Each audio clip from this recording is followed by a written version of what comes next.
This is a download from BFM 89.9, the business station. This is Resource Center and I'm Lim Soon Heng. Sometimes investors come knocking, flushed with capital and wanting to grow it. Investors look for credible investments. My guest today is Francisco Quintana, an economist at ASEA Investments, a publicly listed company on the Kuwait Stock Exchange. And this company focuses on its investing in emerging Asian countries. It describes itself as a value investor that provides long-term capital. My guest is Francisco Quintana. What are you looking for in Malaysia? Our company was built around one very specific idea, is the idea that Asia in general is going to be the source of growth over the next 10, 20 years. There's an opportunity there. Also, it's built about a second pillar, which is the fact that in the Gulf region, we are headquartered in Kuwait, but we have also branches in Dubai and Hong Kong, but the capital is mostly Kuwait. We also identified an opportunity in the fact that investors in this region are overinvested in the region itself. So in general, any investment sovereign fund tries to diversify their portfolio. And as a rule of thumb, the goal to which each investment fund or sovereign fund tries to adjust their portfolio to balance the portfolio replicating the GDP weights of the countries. However, in the Gulf, we have seen that they are overinvested here. Almost half of the investment of the GCC investors, it's located within the Gulf. So when they do not put their money into the Gulf, they tend to massively allocate it to developed economies, mostly in the United States and the United Kingdom. So we saw that there is an opportunity, bringing the Asian opportunity to the Gulf investors. So as such, we started operating 8 years ago, and we are trying to link these Gulf investors to Asian opportunities. So Malaysia fits into that scheme in the sense that actually our investment universe is the whole of Asia, excluding Japan, but we do operate quite a lot in ASEAN, and Malaysia fits perfectly well into that picture. It's a fast-growing economy with a very strong domestic demand, private consumption sector component of GDP that is very resilient, and that is exactly the profile of countries we are looking for. Specifically, what industries would appeal more to you than others? We believe that the next 10, 20 years are going to be about Asia. And more specifically, we see that there is a transformation in the profile of the Asian economies from export-oriented economies towards economies that are going to be catering to their internal domestic demand. So, in general, we are not interested in companies that base their growth capacity in exporting sector. This is a position we took many years ago, 8 years ago. So it's not about the major global slowdown that we are seeing in trade in the last couple of years. We were here 8 years ago. We are interested in companies that are looking at the internal markets because we think that where the growth is going to be coming from. And that's why we have been focusing from the very beginning in 4 or 5 specific sectors, which are energy, the financial sector, consumer goods, real estate, and infrastructure, but not hard infrastructure. Is what we call soft infrastructure, which is about the building of human capital and the development of the human resources. So we are very focused on education and health. This is the guidelines that we follow across all the countries that we invest in. Malaysia is not an exception. We own names in every one of these sectors. Now, looking even within these sectors, what characteristics must these Malaysian companies possess to be attractive? So you might have several companies doing consumer goods or in the education, but what are the characteristics of the desirable companies for you? We invest on a bottom-up approach. So the methodology we follow to pick our names, the stocks or the private equity companies we put our money in is always the same all across this region. So once we start with, we only work in the sectors that I mentioned to you, and then we start with picking the companies with solid fundamentals. We look at their balance sheet, we estimate their capacity of growth. We also look, obviously, at the price. We're more interested in companies with decent valuations. And with that approach, we end up getting into the stocks or private equity companies that we are more interested in. So because the investment universe is very large, we start with a quantitative-based approach very often, in the case of publicly listed companies. So we run our numbers, we look at companies that are particularly cheaper within these sectors compared to themselves in the past or compared to the regional or national average. And then, we shortlist a number of companies, and then we look into the specifics, management of the company, what are the particularities of the market in which they are operating, which are their expansion plans. And then once we make the decision, we go in to stay for a long time. We do not do high-frequency trading. It's a fundamentals-based approach. If we believe in a company, we stay there for years. So this first quantitative and then qualitative. When you look at all these companies, and you said you are very much focused on companies that are responsible for their revenues through exporting. Now, does that mean exporting over only to the developed countries or exporting to within the countries in the ASEAN region? That's a general approach. Like, we prefer companies capturing domestic demand. It is true, for instance, in the case of Malaysia, that it could be companies that have a strong international exposure. But if that international exposure is still focused within the region of our interest, we consider treating the region as a whole, that would be capturing domestic demand. So I don't know, for instance, in Malaysia, we own some financial sector that are expanding very rapidly within the region. And in that case, I don't know, that's an example. We have stocks in the Malayan banking, in my bank. We know that they're expanding very rapidly in Singapore, in Indonesia, and the Philippines, which is, for us, is internally considered as domestic demand. We don't want a strong exposure to the United States and the European Union or Japan. So it's domestic demand in the regional sense. Francisco Quintana, an economist at Asaya Investments, a company that focuses its investing in the emerging Asian countries. Coming up, we'll find out what this investment company will bring to the table besides capital. But we will want to know how much capital. This is Resource Center on BFM 89.9, the business station.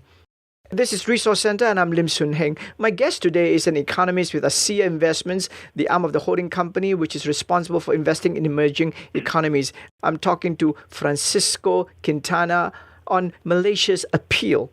The question to you now is, what will ASEA be bringing to the table besides capital? But how much capital are we talking about? We are currently managing around $400 million in our company, but because we are operating in a small niche that we think has a lot of capacity for growth, we think we're going to be able to expand the amount of capital that we are going to be handling very soon. So our goal is over the next couple of years to be able to double or triple that amount of money. When it comes to specific investments in specific names, in specific deals, we do not have a rule of thumb. There's no particular limit, maximum or minimum, although we do try to diversify our portfolios. So unfortunately, there's not a very clear specific number to put in to answer that question. So that's in terms of capital that we put into our deals. But you were also asking about what other forms of collaboration are possible with companies like ours. Let me give you an example. A few months ago, we started operating with the Singapore-based company. They are specialists in providing trade finance for all type of companies. Usually, trade financing is a business that was operated by European banks in Asia, but because of the transformation of the financial sector in Europe, they have to pull out.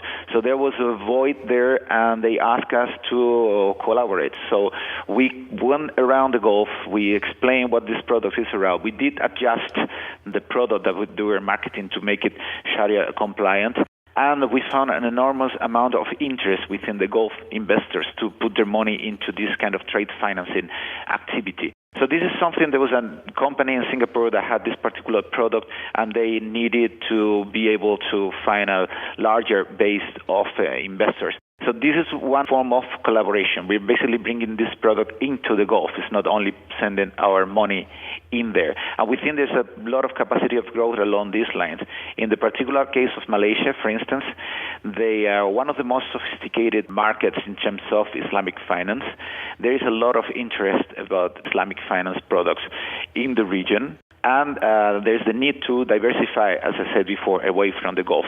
So, for instance, a company proposing showing us expertise, a product, a network, or related to Islamic finance that they think could have a market in here, could bring this opportunity to us, and we would help them develop and make it grow in the region. But also, I wanted to add one more thing. Is that very often we found that Asian companies think of the Gulf only as a source of capital, and we think that that is a mistake, because this is one of the fastest growing regions in the world in years like this. We are growing pretty much the same level than Southeast Asia. And there are sectors like the consumer sector or like construction or other types of infrastructures that are going very fast. So just to give you an example, last week here in Kuwait, we signed a deal to invest $3.5 billion in 9 hospitals. For instance, in Malaysia, we know that there are hospital operators that are very powerful, very professional. This is the kind of opportunities that we are also in a good position to identify and to link Asian companies with Gulf interests. In the construction sector, for instance, next week we are having a tender that's going for the construction of the new airport terminal that is also over $3 billion. And they are going to build here in Kuwait as well a massive port in the north of Kuwait. So and the consumer sector is growing extremely fast. They're opening malls here every day, and the prices of the real estate related to retail is going up very fast. So there's a number of opportunities within the regions that we think that Asian companies could be able to cater. However, we see mostly European and American companies landing in this region. So it would be good for these companies to think of the Gulf not only as a source of capital, but as a potential market as well. And thinking of companies like ours with a strong presence in Asia as a means to access those opportunities. In what sectors are you particularly strong in the Gulf area? In the Gulf area, what we can offer is basically a very strong network of investors across all fields. If you have a look to our shareholders structure, our main shareholder is the Kuwait Investment Authority, but then we have very important names in the Kuwaiti and Saudi industry. For instance, our second largest investor is Al Ghanim Industries, which is the largest industrial group in Kuwait. And just to give you an example of the diversification level in this country, our shareholder owns very important companies in the retail sector, in electronics, in construction sector. They build insulation materials for a lot of the construction activity taking place in the Gulf. They also own construction materials, so they also sell cars. So it's very diversified. If you have people like this as your shareholders, then you have access to a very wide range of industries. What kind of time frame are you looking at when you invest in a company over here? It really depends. As I said earlier, we do not do high-frequency trading because of the nature of our investment process. It is simply not worth getting in and out of company very fast. So because of the nature of our company, we are making a long-term bet on Asia. And when we go into a name, we like to stay there, particularly now when we're seeing so much volatility in the markets, in the financial markets, that very often is not related to economic fundamentals in the region, simply because something is happening in the United States or in Europe. We see all these Asian companies suffering, taking a big blow that is actually not related to the company itself. So we think that to be able to tap the benefits of this domestic demand Asian growth story that we believe in, we have to stay for a long time in these companies. So when it comes to publicly listed companies, we stay usually 4 years. Well above 1 year is for the average stock name that we own. And when it comes to private equity, we still haven't left any of the deals we got in. So we're talking about 5-10 years. We can't tell because so far we have never left a deal. We're starting to build our portfolio. For instance, with the company that you're working with in Singapore, that in the financial sector, how old is this relationship now, and is this relationship still sustained? Well, actually, this is a kind of recent collaboration that started. We've known this company, contact and working with them for approximately 2 years, but it's been only like a year ago that we actually put together this product and we started marketing it on the region, and it's going very well. So it's been, I would say, a couple of years relationship. takes time to know each other, to make sure that our interests can be combined and to put together a high-quality product and to get in touch with a selection of potential investors that could be interested in the region, to visit them, to get them to know the product, to put together money and to start operating with that. So, yes, in this particular case, I'd say it's a couple of 2 years so far. Yeah. Finally, in terms of once you have invested in the company, how does the relationship work? Are you quite hands-on, or do you just kind of keep a certain distance from this company?